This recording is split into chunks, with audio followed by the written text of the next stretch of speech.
Praise God. Praise God. God is good all the time and all the time. God is good. Praise God, praise God. Isang mapagpalang araw po sa bawat isa. Sa pagkakataong ito, tayo po ay dudulog, lalapit sa ating Diyos na buhay ng may pananampalataya na kung saan may dalawa o tatlo na nagkatipon sa kanyang ngalan. Naroon siya sa kanilang kalagitnaan. Sa araw na ito, tayo po ay dudulog sa Panginoon sa ngalan ng bayan ng Iriga sa probinsya ng Camarines Sur. Ating hihilingin na maitatag ang altar ng ating manunubos sa bayan ng Iriga. Paimutag sa atong mga kaigsuunan diha sa Visayas ug sa Mindanao. Bisan pa katong atong mga kaigsuunan nga anaa sa Luzon ug sa laing nasod. Dalaygon ang Ginoo sa walay katapusan.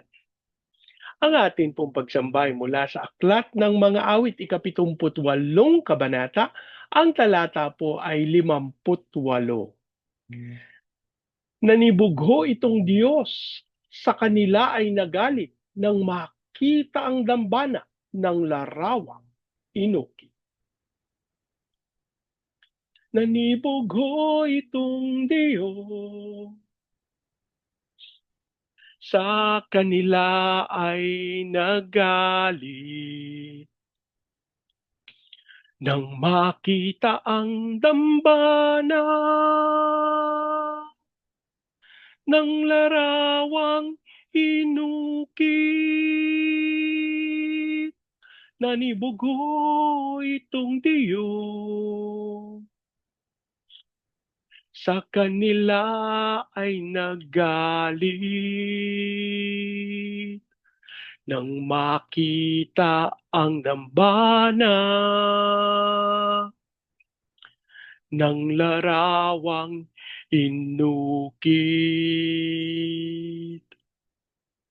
Ama naming Diyos na makapangyarihan sa lahat, kami po'y nagpapasalamat sa pagkakataon na minsan pang makadulog at makalapit sa iyong banal na harapan. Ama, kami po'y nagpapakumbaba, humihingi ng tawad sa lahat naming pagkakasala at ang aming panalangin, ang banal na dugo ng aming Panginoong Yesus ang siyang maglinis at pumawi sa lahat naming karumihan. Habang amin din pong idinudulog sa iyo, Panginoon, ang bayan ng Iriga sa probinsya ng Camarines Sur. Ang aming panalangin, ang lahat ng altar at lahat ng kasunduan na ginawa sa bayan ng Iriga nang hindi ayon sa pangalan ng aming manunubos ay mapawalang sa pangalan ni Jesus. At ang aming panalangin sa pangunguna ng iyong Santong Espiritu, maitatag ang altar ng aming Panginoong Hesukristo sa bayan ng Iriga. Maraming salamat po ang aming pag-asa at tinugon nyo at tinanggap namin ang aming panalangin sa pangalan ng aming Panginoong Jesus. Amen. Amen. Amen. Amen. Amen. Amen. Amen. Amen. Praise God. Praise God. Ang ating pong pagbubulay ay mula sa Aklat ng Unang Samuel, ika-25 kabanata. Ang talata po ay 14 hanggang 17. Sinabi ng isang pastol kay Abigail, si David po ay nagpadala ng sugo sa inyong asawa at magalang na nakipag-usap. Ngunit sila'y ininsulto ng inyong asawa. Mababait ang mga taong iyon. Tinulungan nila kami at wala silang kinuhang anuman sa amin sa buong panahong kasama namin sila sa parang. Binantayan po nila kami araw at gabi sa aming pagpapastol. Pag-isipan po ninyo kung ano ang mabuting gawin ngayon, sapagkat ang nangyari ay tiyak na magbubunga ng masama sa aming Panginoon at sa buo niyang sambahayan. Hindi naman namin masabi sa kanya ito sapagkat matigas ang ulo niya. Tiyak na hindi niya kami papakinggan. Ang Diyos po ang magpala ng kanyang buhay at makapangyarihang salita. Sa bahagi pong ito ng banal na kasulatan ay ating matatagpuan kung paanong lumapit kay Abigail ang mga alipin, ano po, yung mga pastol ni Nabal at kanilang sinabi kung ano yung naganap. Ito po ay lingid sa kaalaman ni Abigail na may mga dumating na mga tauhan si David kay Nabal at kinausap si Nabal. Kaya sinabi nila, ano po, sinabi nila kung paanong nagpadala si David ng sugo kay Nabal, magalang na nakipag-usap, pero ininsulto ng asawa ni Nabal. Alam niyo po, mga kapatid, sa katotohanan lang, si David sa pagkakataong ito ay hindi pa hari ng Israel.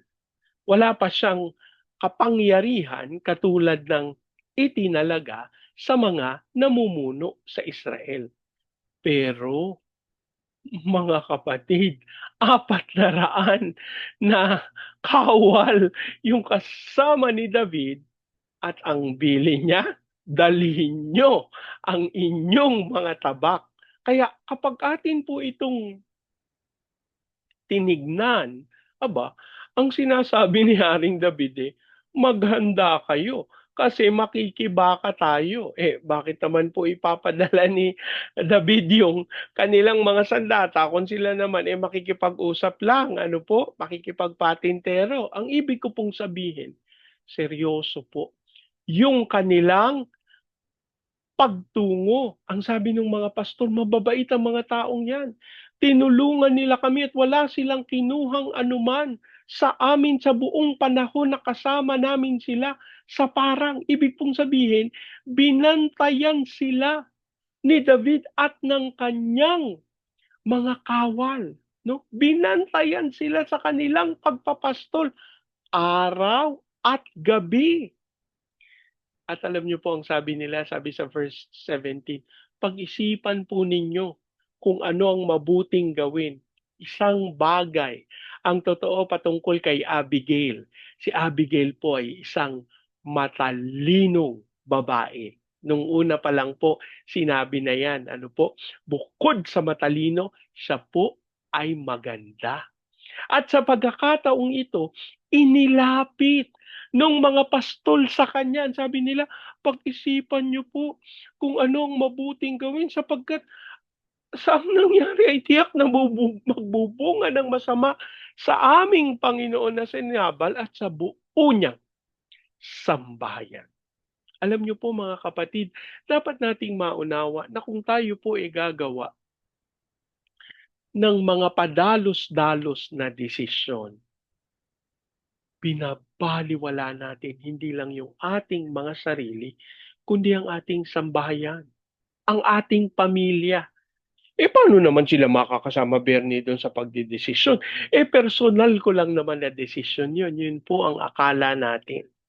Pero sa hinaharap, sa malapit na hinaharap, aba, sa ayaw at sa gusto natin, yung ating mga pamilya maaring magdusa o mapagpala kung maayos yung ating naging pagpapasya. Ano po yung sabi nila? Hindi namin masabi sa kanya ito sapagkat matigas ang ulo niya at tiyak kaming hindi niya kami pakikinggan. Mga kapatid, napakaliwanag nung pagdidescribe nila kay Nabal. Matigas ang ulo. Alam niyo po, dapat nating maunawa sa panahong ito, ang dapat lang matitigas ang ulo, yung mga tao na wala nang magawa sa buhay.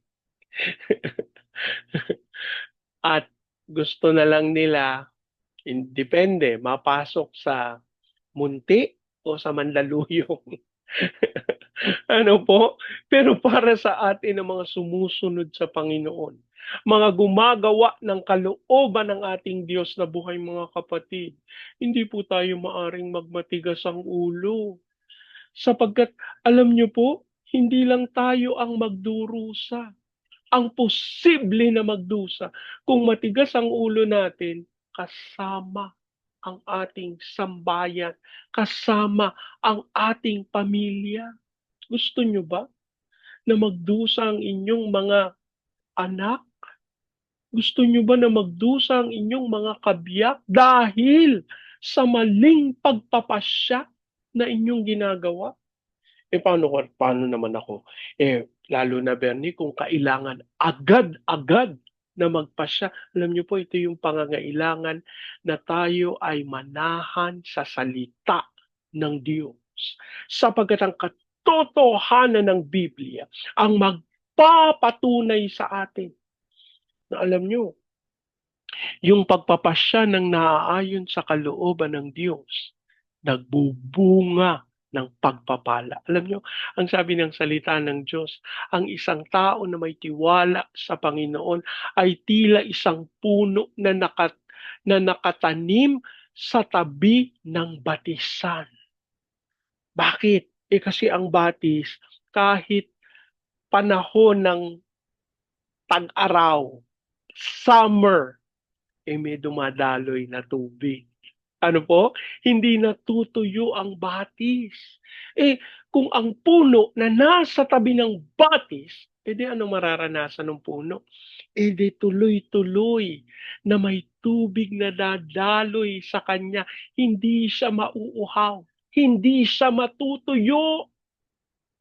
Ito po ang paalala ng Panginoon sa atin. Ano naman yung tubig na yan, Bernie? Ano naman ang kinakatawan yan? Wala pong iba kundi ang salita ng Diyos. Napakahalaga po na tayo'y magtiwala. Napakahalaga po na tayo'y manghawakan. Napakahalaga po na ating tanggapin at ideklara ang kabutihan at katotohanan ng Panginoon sa ating mga buhay. At ito po'y posible lang kapag tayo po ay nagpatuloy sa salita ng Diyos. Huwag nating payagan na dadaan ng isang araw nang hindi natin tinatanggap ang katotohanan ng salita ng Diyos. Sapagkat sa ganitong paraan, alam nyo kapag araw-araw meron tayong Word of God, kahit sa mga pagkakataon na tila ba napakahirap, kahit sa mga pagkakataon na tila ba'y nakakatakot, kahit sa pagkakataon na tila ba nag-iisa na lang tayo. Alam niyo po, hindi yan mapatotohanan sapagkat ang salita ng Diyos kapag kapiling natin ang buong sangkalangitan. Ang ibig sabihin, tapat ang Panginoon sa kanyang pangako, hindi kita iiwan, hindi kita papabayaan.